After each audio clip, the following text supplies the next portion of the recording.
In the house today, we're going to be talking about why do I have hair loss after getting sick. We did an in-depth podcast yesterday on it, so we'll put the links down below for that in-depth podcast. This will just kind of give you a little bit of a taste of what we chatted about. So if you notice that you ever get hair loss after you get sick, especially like a post-viral illness, we'll talk about some of the mechanisms and what's happening there. Before we do, please smash that like button. Really helps the search algorithm. Put your comments down below. Love to know your thoughts on the topic. So when you get sick, right, there's a couple different kinds of hair loss. There's three major kinds. There's going to be androgenic alopecia or male pattern baldness. This is what you're going to see with a lot of guys as they get older due to DHT, shrinking the follicle, and you start to see it start here and then in the back, and then you go from a Norwood 1, 2, 3 to a 7 where this whole top part is gone. That's male pattern baldness or androgenic alopecia. You have alopecia areata. That's where you have like the spots of hair coming. That's usually an autoimmune condition. Again, stress can exacerbate all these things. And then we have telogen effluvium. This is going to be a hair loss that stress can induce. You can see it post-viral illness. You can get a lot of hair loss, a lot of shedding for 3 to 6 months. And this is more of a systemic type of hair loss. You'll see the wispies coming back, the little baby hairs coming back in. That's a sign that it's starting to reverse. And so this telogen effluvium, women see it, men can see it, women see it probably more. You can see it with low-calorie diets. You can see it with lots of stress, lots of inflammation, autoimmune issues, and you can see this systemic hair loss problem. What is going on? So in the podcast, we talk about this a little bit in depth, but there's some certain nutrients that can play a role. Zinc, biotin. Guess where most biotin comes from? Most biotin comes from protein. And if you are stressed and you have that sympathetic nervous system overdrive, you may have less stomach acid, less enzymes, and a harder time breaking down that protein, taking that biotin and liberating it. And if you look at biotin, where it comes from, it's going to come from primarily the animal products, beef, chicken, liver, eggs. Those are going to be your best sources of biotin, and you need to be able to break it down. You need good stomach acid. You need good enzymes. And again, stomach acid activates the enzymes, and stomach acid also gets that pH down nice and low, so it activates your bile salts as well. So digestion is going to be really important.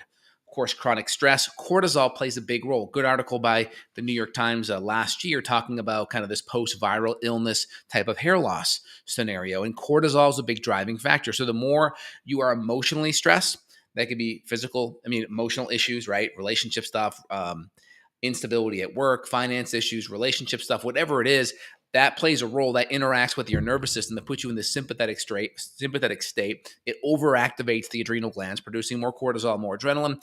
And these type of hormones are more catabolic. They're going to cause your tissue to break down.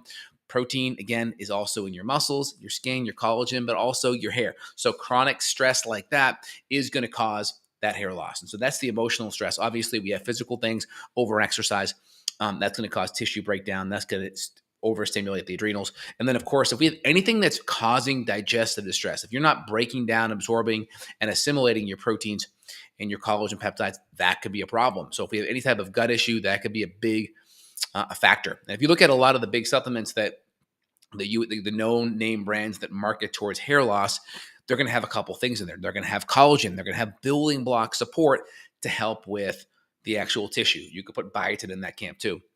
They're going to have things like ashwagandha because ashwagandha modulates cortisol, helps with that stress response, calms down that sympathetic nervous system response. That's a big one. You'll also see things in there like selenium or silica. These are good building blocks, help with glutathione, very helpful there. NAC can also be a good one. There's been studies of looking at NAC and comparing it to Rogaine minoxidil and actually does better. You'll also see things like curcumin. Why? Because when you start to have this chronic inflammation and you're having this shedding, they'll actually see little bits of inflammation or oxidative stress at the hair follicle level. And so getting things like NAC in there, which helps with the catalase enzyme with inflammation. And it also, curcumin or turmeric can also help with the inflammation as well and the oxidative stress that's going to happen at the hair follicle level. So these are a couple of different mechanisms that could be driving what's happening. So, of course, you got to look at the underlying issue. If it's a viral issue, you can do things like NAC. You can do immune support like reishi mushroom. You can make sure your vitamin D is good. You can make sure just good antioxidants like vitamin C are dialed in. Your diet's really clean. You're getting good proteins. You're breaking things down. And usually that telogen effluvium from an acute stressor response can take 3 to 6 months to reverse. Just keep that in mind. It's not like a snap your fingers and you're back to normal. That can take a little bit of time. So keep that in mind. Again, there could be thyroid issues. There could be underlying low T3, TSH issues. TSH could be overly high due to low T4, T3. There could be some antibodies and some autoimmune stuff. Most autoimmune stuff happens at the gut. So there could be some leaky gut inflammation from SIBO or other gut bugs. So you got to look deeper at those as well to make sure you're really getting to the root underlying issue. If you're struggling with this and you want to look a little bit deeper, my coordinates will be below. If you want to reach out, schedule a consult with my staff and team. We're happy to dive in, look at it, get to the foundational functional medicine principles that are off balance and build up a support from there so your body can heal. I hope you guys enjoyed today's video. Let me kind of hit a couple questions here. So with the hair loss pattern, telogen effluvium is going to be more systemic. So just kind of an overall systemic type of hair loss, where DHT male pattern is going to be more in the Norwood area here, and then it goes back into the crown, and then it connects on top. And then alopecia areata is going to be more just like patches of hair.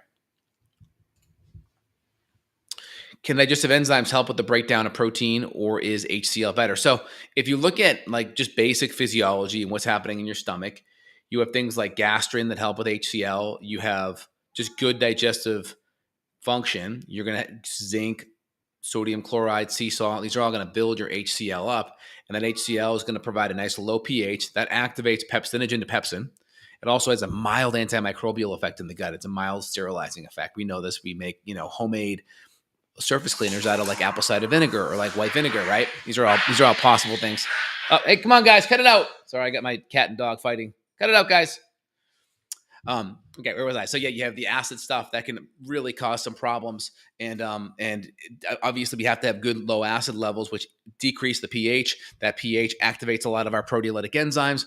Those proteolytic enzymes are going to be really important for protein digestion, and that activates the digestive pathways in the small intestine, because then you have your pancreas start to produce a bunch of bicarbonate that brings the pH back to neutral. That stimulates lipase and trypsin, and then you're going to get your gallbladder coming in with more bile salts. So that's really good as well. Okay. Tyler writes in, on my recent oat, I had both 1-methylhistidine and taurine 800 extremely elevated. Would this be a biomarker for causing histamine issues? I'm not sure on the histidine aspect on the oat. I'm just trying to visualize the test. So if you're looking at like the first page of like the GPLs, you're going to see lots of gut stuff. So when I see histamine, I'm going to see a lot of gut issues, a lot of yeast, maybe bacteria, maybe C. diff. So usually with histamine problems, it's your immune system that's overreacting to it. Now you can have histamine coming in from like foods and from the environment, environmental allergens, but then why is your histamine bucket now full? And so usually there's inflammation that's driving it. There could be gut permeability that's driving it. There could be inflammation in your diet that's driving it. Microbes in your gut could be producing histamine. So all of those things could definitely be at play. And of course, when you have those gut bugs at play, that could be impacting your ability to digest and absorb those nutrients for sure. That's why like foundation is get good hydrochloric acid and enzyme levels, even if you have histamine problems. Yeah, and so you mentioned hair loss, Tyler. Yeah, I mean, you got to get the gut, got to get the absorption stuff under control.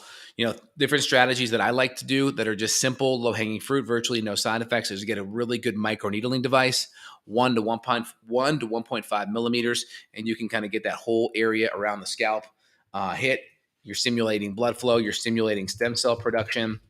It works phenomenal. I'll put the link to one of my favorite products that I personally use. Try to do it once a week, hit the areas. I mean, it's great for wrinkles, great for stimulating stem cells, for getting blood flow, even thickening your hair. If you want to thicken your hair on your beard or, and your mustache, you can also do it there. As a guy, as a female, certain spots you feel like you're thinning out on, you can hit that and topically hit it. And you can also go under your eyes, crow's feet, and hit that as well. I'll put my Amazon affiliate link so you guys can see the product I recommend. I'll put it right there now so you guys got it. That's a good one. On sale right now, 30%. That's a good deal. I paid a lot more for it. All right, cool. So I'll put that there for you guys. Any other questions? Does supplementing with biotin affect the absorption of thyroid glandulars?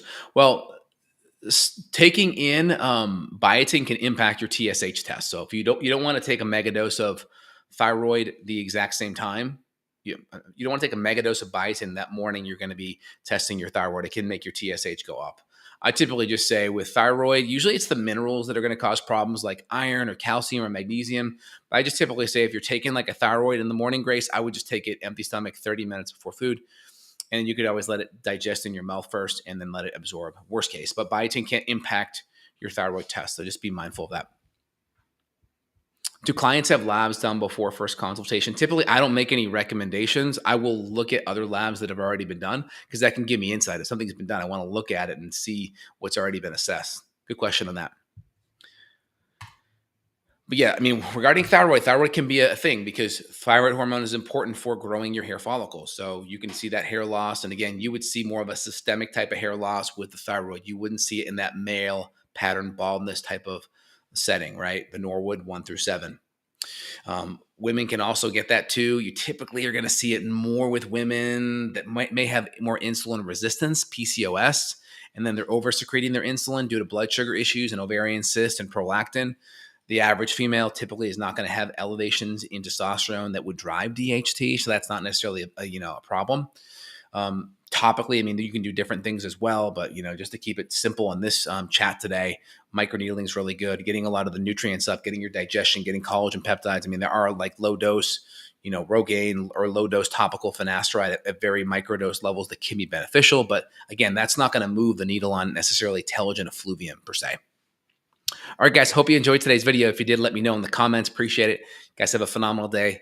You need to reach out, link down below. You can reach out with my staff and team. Happy to help you out. All right, guys, have a good day. Take care.